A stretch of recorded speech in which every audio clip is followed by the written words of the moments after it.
Welcome to another night in the NBA.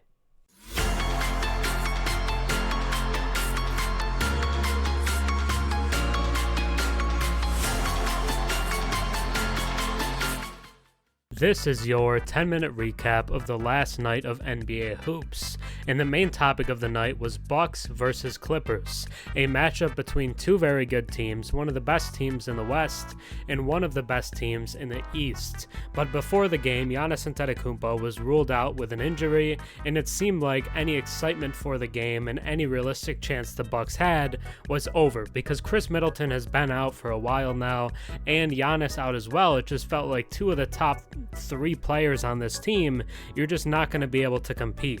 But the absence of Giannis did allow Damian Lillard to return to the Portland version of himself and how he played. We saw that athleticism still on display, his ability to attack the rim and draw fouls, attempting 13 free throws in this game, Damian Lillard, and hitting every single one of them. Dame was awesome in this game, 41 points, 4 rebounds, 4 assists on 54.5% from the field. It looked so much more like what we saw in Portland rather than what we've become accustomed to this year, because Dame this season, despite being named an all-star starter, he just hasn't been the same. If you've watched the games, even if you've looked at the numbers, the shooting percentages are down, his field goal percentage is down, his three-point percentage is down. Let me just pull it up here. For the season, he is shooting 42% from the field and 34.7% from three. For a player marked and seen as one of the best three-point shooters of all time, sub 35% is just unacceptable. We've seen in the past where he shoots around 37% is pretty common for Dame. He just shoots a very high volume, so the percentage was more acceptable, but sub 35, we're getting into dangerous territory. He was even worse in January, shot sub 40% from the field and sub 30% from three. It was an awful showing from Dame in the first month of the year, but this is what we want to see. We want to see him putting up 41, hitting threes, getting to the rim, attacking the basket, and the Bucks look much better since the trade deadline. The Bucks are now 6-0 since the trade deadline, which is huge because before, everybody knows they went 3-7 with Doc Rivers, but now that is up to 9-7 with Doc and 6-0 since the break. They've been very impressive, especially picking up a win without Giannis, and it wasn't just Dame, because Bobby Portis in this game, 28 points and 16 rebounds while shooting 67% from the field. But it was kind of just those two guys. There's a lot of other players didn't play that well. Patrick Beverley did have 12 and 9 but shot 40%. Brook Lopez only 6 points on 25% shooting. Malik Beasley shot just 18% from the field, had 5 points. This was a Dame Lillard game and a Bobby Portis game. It was huge for Milwaukee to pick up this win, but it was because of how good Dame was, looking like prime Damian Lillard once again, and this is the guy they need to find for the playoffs. They need to find a way for these guys to play like this together, for Dame and Giannis to play like themselves together rather than just separately, because Giannis this season has been awesome, but it has come with a dip for Dame, and he is the most important player on this Bucks team because he's the most variable. When Dame Lillard shoots over 50% from the field, the Milwaukee Bucks are 19-0. 19-0, that's insane. That's what they need. They need him to shoot efficiently, and they need him to score the ball, because that's how they're going to succeed. If you take off 19 of these wins, that puts them at 22-21 when Dame shoots sub 50%. So it's such a massive difference between when he is on fire and shooting well and when he's not, because that is going to be the game changer for this team, and we saw what it can look like in its best form last night. But that's going to be it for the main topic. So now let's get into some other action from around the NBA. So, in other action around the NBA, we did have 5 other games on the schedule. Not a super busy night, but there were some decent games, and pretty much all the games were close, despite a lot of them not being viewed as great matchups. But let's start off with the one in Brooklyn, Nets versus Grizzlies. The Nets had won 2 straight games against Atlanta coming in, and the Grizzlies had just had that awful loss to Portland, so it seemed like Brooklyn would take it, but the Grizzlies come out on top in Brooklyn 106-102, behind 25 points from Luke Kennard on about 73% shooting from the field. He was phenomenal and really is what won them this game, because it was a pretty low scoring, 106-102, and Kennard played a huge factor in it. Nick Claxton 21-6 for Brooklyn, but Mikal Bridges puts up just 14 on 28% shooting, and that would be the reason that they lost. Then we had another one that was a lot closer than people expected, Minnesota versus Portland. Minnesota does take this one 119-114, but it was very close. Rudy Gobert was the best player for Minnesota in this one, hands down. 25 points, 16 rebounds, 3 blocks on 90% shooting. Rudy was fantastic. Mike Conley goes for 19 and 7, but Ant goes for just 13. Towns goes for just 14, but Minnesota wins regardless. 35 points and 14 assists for Anthony Simons, as well as 26 points on over 70% shooting for Duop Reith, who's been really good as of late. Then we move to Utah, where the Jazz were taking on the Wizards. No Lauri Markkanen, no Walker Kessler. Some people thought maybe Washington could steal it, but they do not, because Utah's other guys pick it up for him. Jordan Clarkson, 38 points, 10 rebounds, 7 assists. Colin Sexton has 29 and 7, and the Jazz win 127-115. Jordan Poole continues his better stretch as of late, 32 points on 61% shooting. Then we have a game in Sacramento where there were thought to maybe be some injuries, but the guys played. Fox played and Caruso played for Chicago, but the Bulls shock Sacramento in their home court, and they take it 113-109, behind 37 points from Kobe White, 33 from DeMar DeRozan. Both of those guys shoot 74% or better. You're just never going to get that. It was a huge game from their top guys and a shocker to Sacramento. Ayo Dosunmu had 20 on over 60% shooting as well. Then you look at Sacramento. Domantas Sabonis did have 18 points and 21 rebounds, but shot just 37%. And even De'Aaron Fox, 20 and 10, but 50% from the field. They just weren't getting the production they needed from all their guys.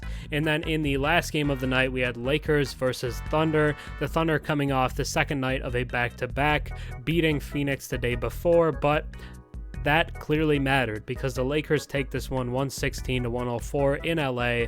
26 points for D'Angelo Russell, 24 and 12 for AD. Even LeBron, a cool 19, 11 and 8 on 50% shooting. It was a team effort for the Lakers in this one, and they get this win that they need. They are now 3-1 versus OKC for the season. So when you look at playoff matchups, the Lakers kind of match up favorably against OKC. We'll see if that holds true if we get to the playoffs, but it looks like a good matchup for LA. Shai Gilgeous-Alexander, 20 points on 38% shooting. One of the worst SGA games you'll see. He just doesn't have much variance. He puts up around 30 every game. You don't really see games like this where he just wasn't all that good, and nobody else cracks 20 for OKC, and that would be the reason that they lose. But that would be it for this night in the NBA. Another night in the NBA. Now let's move on to the next segment. This is the Moneyline Hotline, the place that keeps your bets from going cold. Looking at the recent accuracy of the best bets, we did lose the first one yesterday. We had gone 5 for 5 with the first 5, but the first one we lose is the Clippers losing to the Bucks without Giannis and Khris Middleton. I still feel like it's a good pick. I'm going to stand on that. Good odds for it too, but the Clippers fall to the Bucks, and we are now 5 for 6, so we'll have to restart the ladder today and go with a new first pick. The only pick yesterday that would have kept the ladder going that was predicted with decent odds was Jazz minus 220 versus the Wizards. Not a bad pick, but no Lowry, no Walker Kessler, so that one seemed a little shakier to me, but that one would have kept the ladder going, but we take the first loss. That's okay. We keep it honest out here. I'm willing to admit when we take L's. But moving on to the new ladder today, which is March 5th. The Knicks minus 154 versus the Hawks. And when I just checked it a couple minutes ago, it actually moved to minus 144. So it had gotten a little better. But turn your $10 to $16.49. It would actually be like $16.94 right now, I think, something like that. But the Other option, you start with 25, you would be up over 41 after today. So that is the pick for the day. Jalen Brunson, initially thought to be a serious injury, but it's been reported he avoided serious injury and is listed as questionable. If he plays, it is a very solid pick, but even if he's out, the Knicks are still projected to win, albeit very slightly. With that, let's get into the predictions for today. Model predictions for March 5th, the best bet of the day. Knicks plus 3.9. Not quite a clear favorite, but closer to that than a flip game over the Hawks. The Knicks minus 154. Turn your $10 to $16.49. If Jalen Brunson is out, who has a value of 3.4, the Knicks will be plus 0.5 over the Hawks. Definitely a flip game, but still, Knicks would be projected to win. No predicted underdogs today. The only one that could flip with injuries and maybe become one is Luka Doncic is listed as questionable, and the Pacers would be projected to win if Luka's out, but I would assume the sports books will kind of go along with that and flip it so that the Pacers would be favored. For the parlay of the day, Celtics to win, Magic to win, Pelicans to win, Nuggets to win, and Knicks to win is plus 325. Celtics are playing the Cavs, who have no Donovan Mitchell and Max Strus. The Magic playing the Hornets with everyone healthy for Orlando. Pelicans are playing the Raptors, no Scotty Barnes or Jakob Poeltl for them. Nuggets facing Phoenix with no Devin Booker. And the Knicks here is the best bet of the day. If you want to take that one out, you would still get plus odds and could turn it positive. But with this one, turn $10 to $42.50. And as always, I'm going to tell you, hey, follow the Twitter at the money_line for the Moneyline Hotline. You would get your picks right away as soon as I have them, rather than waiting for the video to come out, but that is your preference. Now let's get into the top 5 players of the day according to me. And that starts off with number 1, which is Kobe White for Chicago in their upset win over the Sacramento Kings. 37 points, 5 rebounds, 7 assists on about 74% from the field for Kobe White. Super efficient, really high volume scoring. Damian Lillard comes in at number 2 with 41 points, 54.5% from the field, and hitting every free throw he took. I do have him over a couple other guys who you might argue were better, but for me, Dame is 2 because of how much the Bucks needed him to do this, and he delivered. Jordan Clarkson at number 3 for holding off the Wizards with his good performance for Utah. No Lauri, like I said, no Walker Kessler. 38 points, 10 rebounds, and 7 assists on 50% from the field. Anthony Simons at number 4, despite the loss, 34 points, 14 assists, 5 rebounds, and 50% from the field. And then rounding out the top 5 is Rudy Gobert, 25 points, 16 rebounds, 3 blocks, and 90% from the field. Did everything that the Timberwolves needed for them to hold off the Blazers in their close win over Portland. Then we get into the top play of the day, which is this one, a very rare one, a double alley-oop. Colin Sexton throws the lob to Keontae George. Keontae George off the glass to Sexton for the slam. But now let's get into the last segment of the day, which is the viewer-submitted questions. For the viewer-submitted questions, I put up a community post every day after the games asking for questions for the video, or you can just drop them in the comments of this one for a chance to be featured in the next video. But today we have 3 questions, which is a little more than usual, and we're going to answer all of them, get into it, and just get you guys included, hear from what you guys think. And let's just start off with DJ Chester, who asks, what's the video about? It's a Dame video, but, daily recap. If it's a mailbag vid, I'd like to see a postseason prediction. Okay, we can do that. I'm just going to keep it to the conference finals and then the finals in the Eastern Conference, just based off of seedings and how it would work out. The Knicks and Celtics would meet in the second round, so I can't put the Knicks in the conference finals, although I kind of want to. So for me, it would be the Celtics versus the Bucks in the East finals, and I would predict the Celtics to win in 6. And then in the Western Conference, with it right now, I would go the Nuggets and the Thunder in the Western Conference Finals, and I would have the Nuggets to win in 5. I think they would handle OKC. OKC's been great, and I think they could make a conference finals run, but I just don't think they're going to take down Denver, especially with their lack of size and kind of strength down low. It's going to be tough dealing with Nikola Jokic over a post-game series.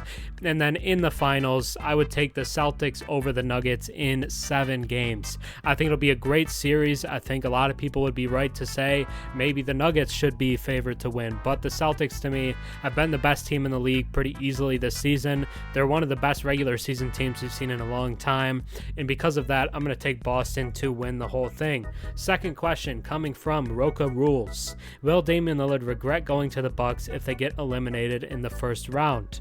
Are the Bucks better when either Dame or Giannis are not playing? What do the numbers say? So, starting off with the first one, I don't think Dame will regret it asking out of Portland. He didn't really decide to go to Milwaukee. He just wanted out of Portland, and the Blazers, like in years past, probably wouldn't have made the playoffs with Damian Lillard this year. They missed in 2 straight years, Dame getting injured in both of them because he had to carry too much load. That's just the truth of it. He was doing too much, and if he was still in Portland, he wouldn't make the playoffs anyway. So even if he were to lose in the first round, which I would bet against happening, I don't think that he would regret it. Because right now the Bucks to me are likely to get the 2nd seed, which would probably line them up with Indiana, but I'd take them over Indiana. I know Indiana has kind of handled them this season, but the Bucks are a much different team now than they were all those games when they played the Pacers, and the Bucks look like one of the best teams in the league right now. They're super impressive. But getting into the second part, are they better when either Dame or Giannis are not playing? This actually leans towards Dame. The Bucks are 2-1 when Dame plays without Giannis, and they are 0-5 when Giannis plays without Dame. Giannis needs the spacing. He just doesn't have enough offense around him when it's without Dame. And there are losses to some teams that probably you should beat in those games. They lost to Utah, they lost to Orlando, they lost to Indiana, who they lose to a lot, Phoenix and Minnesota. And with Dame and no Giannis, they did beat the Raptors, the Clippers, and they lost to the Cavs. So kind of a mixed bag there. It's not a huge sample size, but the numbers do slightly say they're better with Dame and not Giannis than Giannis and not Dame. And then the last question, why was everyone high on the Warriors?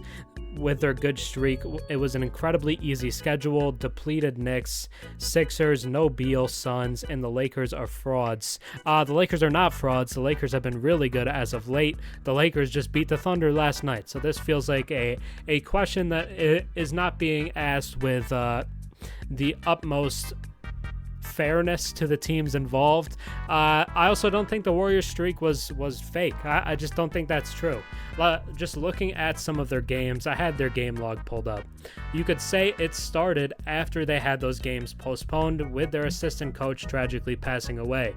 They beat the Hawks, who had Trae Young and everybody at the time. They beat them by 30 to start this stretch. Lose to the Kings and Lakers both by 1. Okay. They beat the Sixers with Joel Embiid. He was still playing at that point.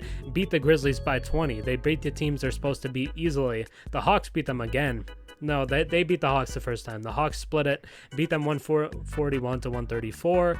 They beat the Nets, the Sixers, Pacers, Suns, and Jazz 4-5 straight. Lose to a good Clippers team. Beat the Jazz, Lakers, and Hornets. Lose to a good Nuggets team. Beat the Wizards, Knicks, and Raptors, and then lose to the Celtics. They beat the teams they're supposed to beat. The Warriors are doing what they're supposed to. They're beating the teams they're supposed to, and even some teams they're probably not supposed to.